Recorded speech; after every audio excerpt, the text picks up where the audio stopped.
Hello friends, a very good morning to all of you. So आज हम जून 2022 की अंतर्राष्ट्रीय क्रोनोलॉजी को पढ़ेंगे।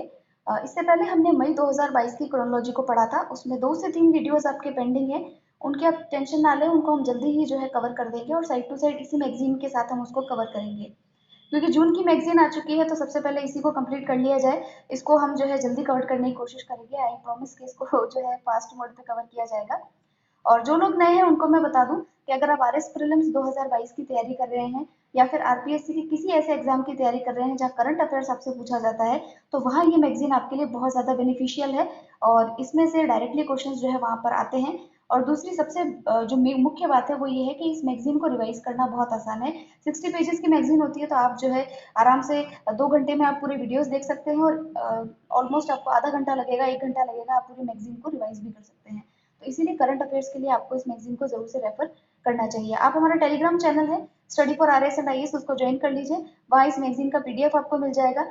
जैसे ही पूरे वीडियोस कंप्लीट होंगे इस मैगजीन का पीडीएफ जो है वहाँ पर अपलोड कर दिया जाएगा, तो आप पीडीएफ फॉर्म में भी इसको देख सकते हैं। लेकिन सबसे बेहतर यही रहेगा कि आप इसको जो है फिजिकल फॉर्म में खरीदें, ताकि आपको रिवाइज करने में आसानी रहे। तो चलिए आगे स्टार्ट करते हैं मैगजीन को। आप फर्स्ट कवर पेज देखिए। यहाँ पर जो है हमारे लिए काफी गर्व का विषय है कि ये जो यहाँ पर आपको दिख रही है इनका नाम है गीतांजलि, और यहाँ पर जो दिख रहे हैं इनका नाम है डेजी। हिंदी का जो उपन्यास है उसको पहली बार जो है अंतर्राष्ट्रीय बुकर प्राइज से जो है नवाजा गया है। तो वो उपन्यास इन्हीं गीतांजलि जी ने लिखा है। उस उपन्यास का नाम है रेत की समाधि। और उस उपन्यास को जो है ये जो महिला है डेजी जिनका नाम है, उन्होंने इसको इंग्लिश में ट्रांसलेट किया है। और दोनों को जो है यहाँ पर जो है इसमें बुकर पुरस्कार से सम्मानित किया गया है। नेक्स्ट देखिए, ये भी हमारे लिए काफी कहते हैं गौरवान्वित करने करने का क्षण है कि भारत ने पहली बार थॉमस कप, जो कि बैडमिंटन से संबंधित है, थॉमस कप, उसको पहली बार जो है भारत ने जीता है। और किसको हरा करके जीता है? तो इंडोनेशिया की टीम को हरा करके भारत ने थॉमस कप को जीता है। तो बैडमिंटन में काफी भारतीय टीम अच्छा कर रही है। नीचे अगर हम देखेंगे लास्ट जो इसमें कवर पेज में फोटो है, ये जो महिला है इनका नाम है निखत जरीन। और इन्होंने जो है वर्ल्ड बॉक्सिंग चैंपियनशिप जो इस्तांबुल में हुई थी उसके अंदर इन्होंने गोल्ड मेडल भारत के लिए हासिल किया है वुमेन्स कैटेगरी में। तो ये भी एक काफी अच्छी न्यूज है। इनको आगे हम और डिटेल में पढ़ेंगे, लेकिन फिलहाल इतना ही। अब हम चलते हैं हमारी मासिक घटनाओं के सार संग्रह पर। देखिए फ्रेंड्स, ये पेज काफी इंपॉर्टेंट है क्योंकि इसमें से डायरेक्टली जो शॉर्ट क्वेश्चन होते हैं, वन लाइनर क्वेश्चन होते हैं, वो एग्जाम में पूछ लिए जाते हैं। हो सकता है इसमें से कई चीजें आपको आगे एनालिसिस में ना मिले, इसलिए इस पेज को जरूर से पढ़ें। फर्स्ट देखिए, फर्स्ट न्यूज क्या है? तो फर्स्ट न्यूज ये है कि भारत ने जो है विश्व का पहला, देश का पहला नहीं, विश्व का पहला नैनो यूरिया संयंत्र जो है उसका लोकार्पण किया है। इसका लोकार्पण जो है प्रधानमंत्री जी के द्वारा किया गया है। और कहाँ पर हुआ है? तो कलोल के अंदर हुआ है, और ये कलोल जो जगह है गुजरात में है। देखिए, जो यूरिया होता है ये किसी भी पेड़ की या किसी भी क्रॉप जो होता है उसको नाइट्रोजन देने का काम करता है। ठीक है, और भारत के अंदर यूरिया का जो उपयोग है वो सबसे अधिक है। पूरे विश्व में अगर देखें तो भारत में सबसे ज्यादा खपत जो है यूरिया की होती है, और इसीलिए हमको जो है यूरिया का आयात किए करना पड़ता है।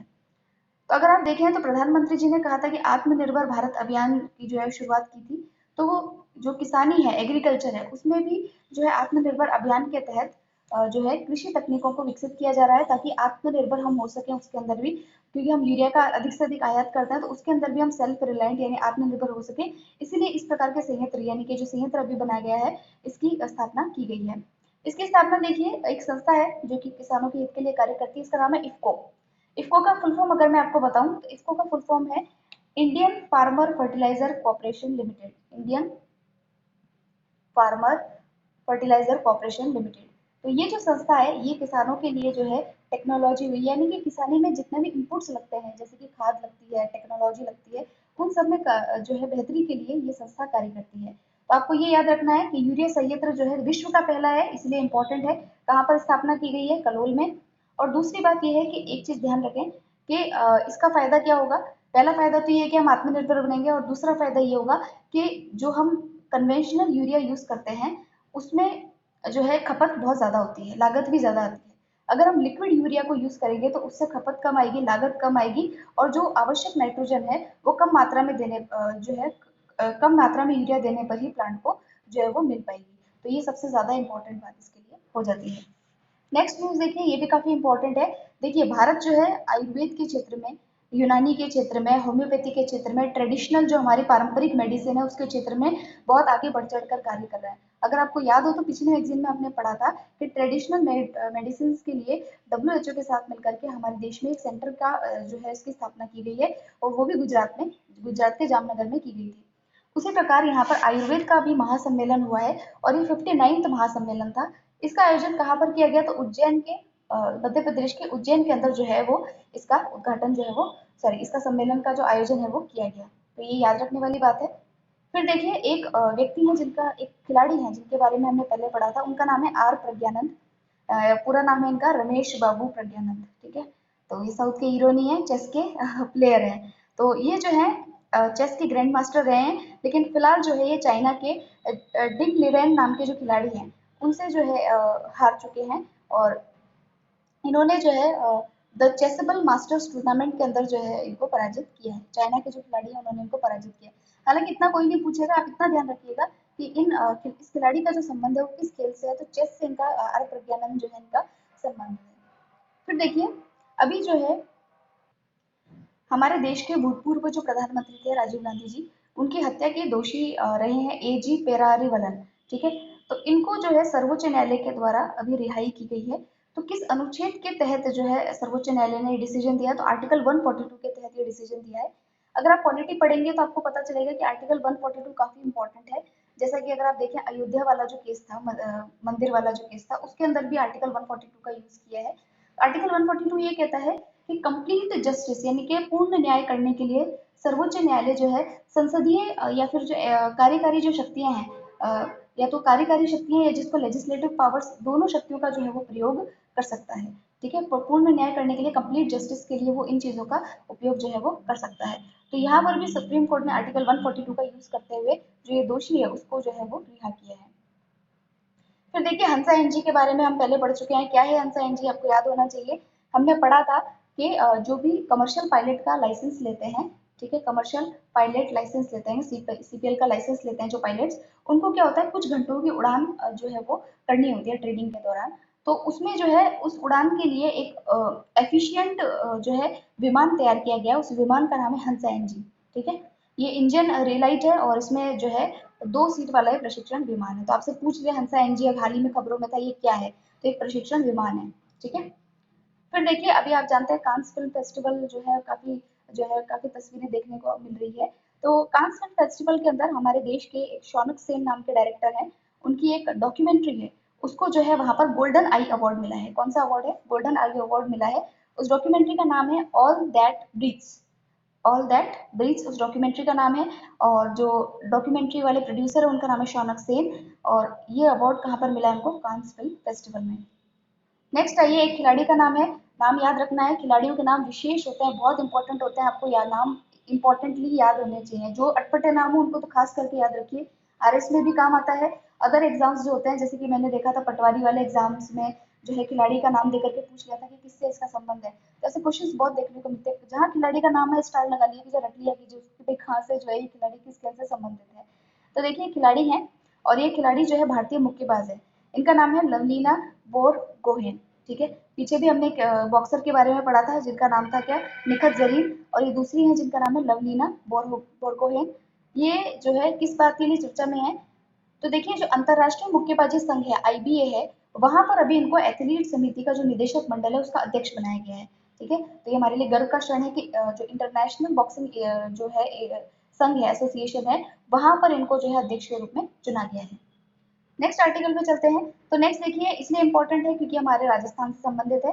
राजस्थान के जैसलमेर के अंदर जो पवन सौर हाइब्रिड बिजली सुविधा है, उसके लिए अडानी जो समूह है, अडानी जो समूह है उसकी एक सहायक कंपनी है, सब्सिडरी कंपनी है, Adani hybrid energy Jaisalmer one limited.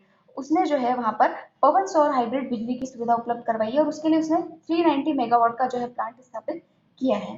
ठीक है, नेक्स्ट आर्टिकल, नेक्स्ट जो न्यूज है वो एक पोर्टल के ऊपर है जिसका नाम है जन समर्थ पोर्टल।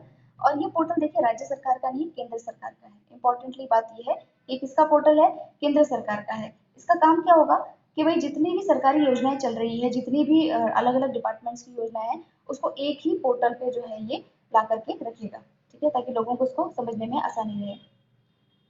नेक्स्ट न्यूज़ पे चलते हैं। नेक्स्ट न्यूज़ देखिए, आपने पिनाकी चंद्र घोष का नाम सुना होगा। पिनाकी चंद्र घोष यानी पीसी घोष कौन है? तो ये हमारे देश के पहले लोकपाल थे, ठीक है? और अभी इनका कार्यकाल जो है वो पूरा हुआ है। आपको याद होगा कि 2018 में आई थिंक इनकी नियुक्ति हुई थी, और अभी जो है इनके हटने के बाद में जो लोकपाल बने हैं, कार्यवाहक लोकपाल, उनका नाम है न्यायमूर्ति प्रदीप कुमार मोहंती। हो सकता है क्वेश्चन पूछ लिया जाए। देखिए, लोकपाल जो है एक सांविधिक संस्था है। सांविधिक का मतलब कि संसद के अंदर एक एक्ट ला करके जो है इस संस्था का निर्माण किया गया था। आपको याद होगा कि अन्ना हजारे आंदोलन और ये सब जो है ये इसी लोकपाल से संबंधित था। तो जो आंदोलन था वो ये डिमांड कर रहा था कि भाई जो है आपको सेंटर लेवल पे तो लोकपाल होना चाहिए और स्टेट्स के लेवल पे लोकायुक्त की नियुक्ति की जानी चाहिए। ये एक तरीके से ऑम्बड्समैन है। ऑम्बड्समैन का अर्थ होता है कि भाई सर्विलेंस के लिए है, जिसपे जो है आप एक निगरानी तंत्र की तरह जो है ये कार्य करेगा। तो ये एक इंडिपेंडेंट बॉडी होना चाहिए ताकि ये जो है सर्विलेंस अच्छे प्रकार से कर सके। और इसकी नियुक्ति को लेकर के भी देखिए काफी समस्याएं आई थी। तो एक पहला तो एक्ट बना था लोकपाल एंड लोकायुक्त एक्ट 2013, ठीक है? इसके तहत तो लोकपाल और लोकायुक्त की नियुक्ति की जानी थी।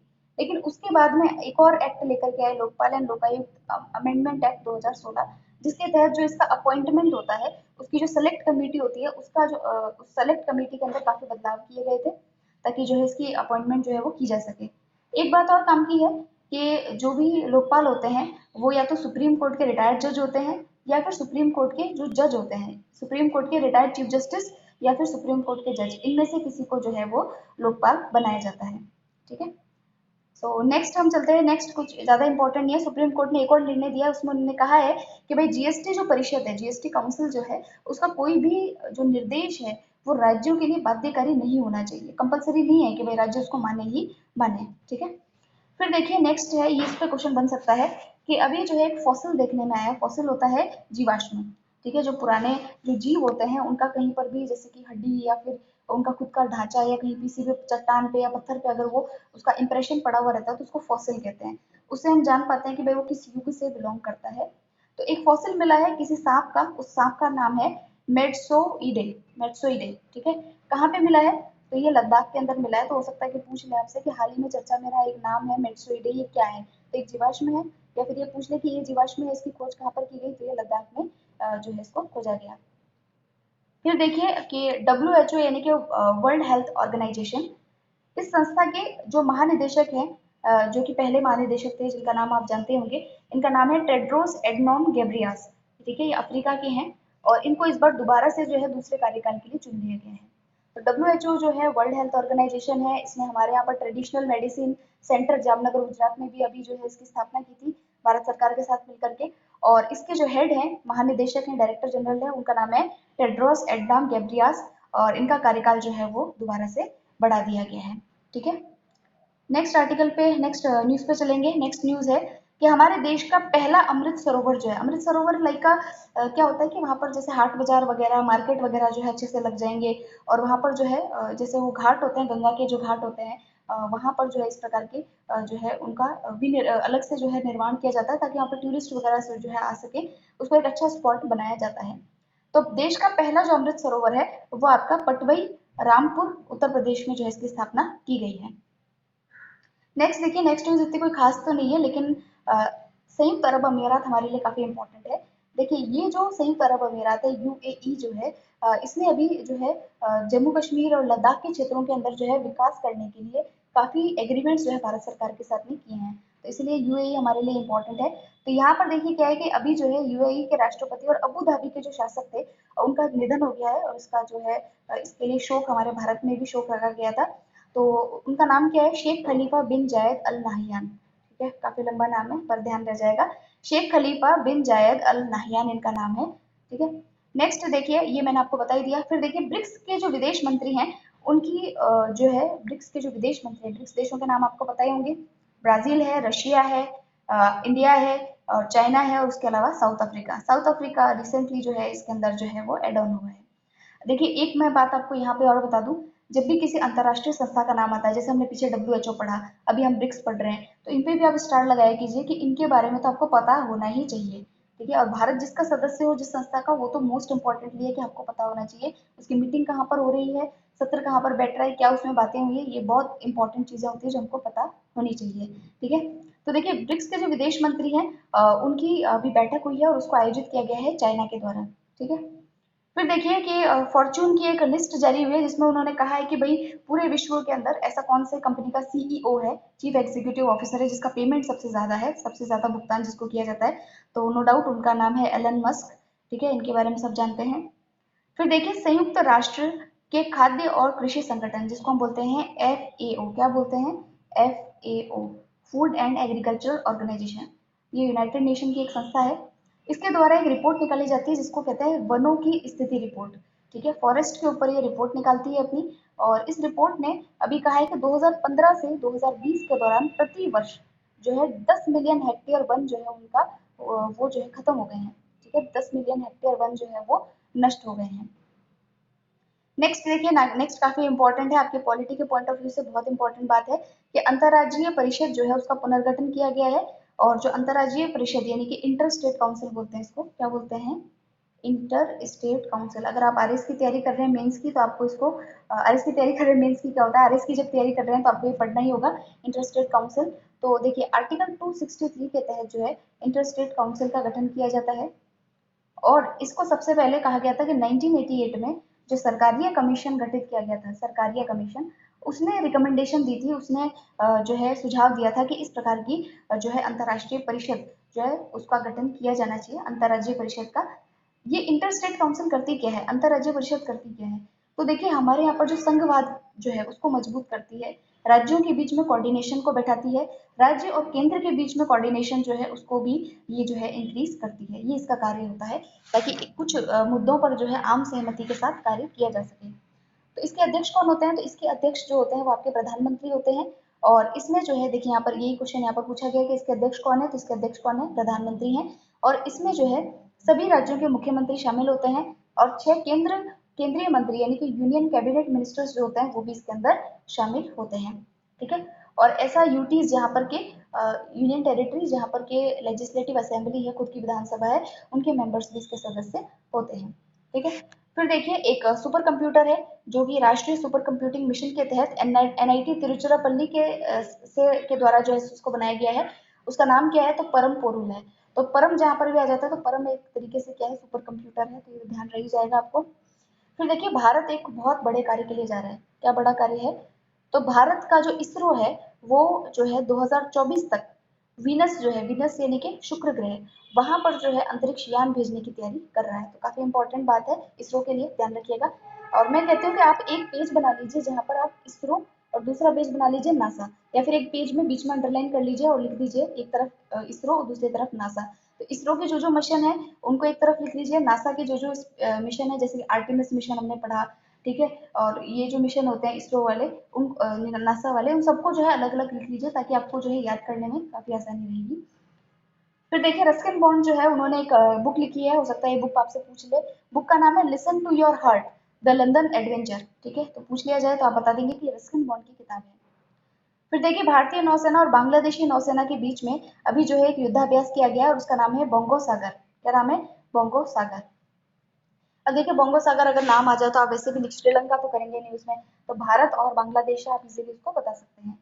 फिर देखिए भारत और अन्य किस देश ने हरित हाइड्रोजन कार्यबल बनाने पर संयुक्त रूप से जो है वो सहमति की है। हरित हाइड्रोजन का मतलब होता है ग्रीन हाइड्रोजन। ठीक है, तो ग्रीन हाइड्रोजन के क्षेत्र में दो देश आपस में कार्य करने के लिए तैयार हुए हैं, पहला है भारत और दूसरा है जर्मनी। काफी इंपॉर्टेंट न्यूज है क्योंकि भारत जो है अपनी हाइड्रोजन पॉलिसी जो है वो जारी कर चुका है, इसलिए आप इसको ध्यान रखेंगे। और भारत ने तो फ्लेक्स फ्यूल जो है, फ्लेक्सी फ्यूल जो होता है उसके लिए भी अपनी नीति जारी की है, उसको भी जो है उन्होंने आगे बढ़ाने का बात की है। उसके अलावा आप जानते हैं कि हम इथेनॉल जो है उसके जो कहते हैं उसको बायो इथेनॉल जो है उसके यूज पर भी हम काफी बल दे रहे हैं, यानी कि हम जो एक तरीके से जो ट्रेडिशनल हम फ्यूल यूज करते हैं उसका एक तरीके से उसका एक तरीके से हम जो है सब्स्टिट्यूट जो है वहां पर प्रोड्यूस करने के लिए देख रहे हैं। फिर देखिए एक है क्रिश्चियन बोर्ग पैलेस। ठीक है, ये कहाँ पर है, जहां पर भारत नॉर्डिक शिखर सम्मेलन जो है उसका आयोजन किया गया है। अब आप मुझे कमेंट सेक्शन में बताएंगे कि कौन कौन से देश हैं जो कि नॉर्डिक देश कहलाते हैं। ठीक है, कौन कौन से देश हैं जो कि नॉर्डिक देश जो है वो कहलाते हैं। एक चीज और आप कीजिएगा, यूट्यूब पे जो है प्राइम मिनिस्टर मोदी का जो एक खुद का चैनल है उसमें आता है, तो उसका फॉलो कीजिएगा, उसमें बताते हैं कि भाई मोदी प्राइम मिनिस्टर जो मोदी है उनकी कहाँ कहाँ पर जो है नई जो है वो यात्रा, विदेश यात्राएं वो कर रहे हैं। तो अभी आपने देखा होगा कि डेनमार्क, फिनलैंड की उन्होंने यात्रा की थी। तो आप मुझे कमेंट सेक्शन में तो पहले ये बताएंगे कि नॉर्डिक देश कौन कौन से हैं, ताकि आपको याद रहे कि कौन कौन से जो देश है नॉर्डिक में आते हैं। हो सकता है एग्जाम में पूछ लिया जाए। तो अब यहाँ पर पूछा गया कि क्रिश्चियनबर्ग पैलेस जो है ये कहाँ पर है। तो ये देखिए कोपेनहेगन, डेनमार्क के अंदर है। ठीक है। फिर देखिए भारत की ऐसी कौन सी महिला कैप्टन है जो कि कॉम्बैट पायलट के रूप में आर्मी एविएशन कॉर्प्स में शामिल होने वाली पहली अधिकारी जो है वो बनी है। उनका नाम है कैप्टन अभिलाषा बराक। ठीक है।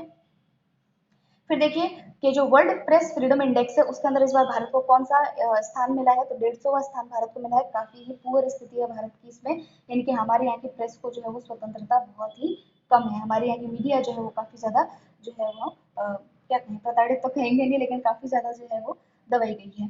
फिर देखिए बिहार के जो मुख्यमंत्री हैं नीतीश कुमार, उन्होंने देश के पहले green field grain based ethanol plant, grain based का मतलब क्या होता है यहाँ पर कि जो खाद्य के टुकड़े होते हैं, जैसे कि मक्का है उसके टुकड़े होते हैं, तो और चावल है उनके जो टुकड़े होते हैं, उनसे जो है इथेनॉल प्लांट जो है वो बनाया जाएगा। तो देश का पहला green field grain based ethanol plant है ये, और बिहार के पूर्णिया में जो है इसको स्थापित किया जाएगा। तो विश्व का पहला, देश का पहला, ऐसी चीजें तो हमेशा हमको याद रखनी ही चाहिए। तो ये था आज का वीडियो। इसमें हमने फर्स्ट जो है चैप्टर्स को पढ़ा है। अब नेक्स्ट जो वीडियो होगा उसमें हम अंतर्राष्ट्रीय परिदृश्य को पढ़ेंगे। तो बने रहिएगा चैनल के साथ, और जल्दी ही हम इस मैगजीन को पूरा कर लेंगे। Thanks a lot.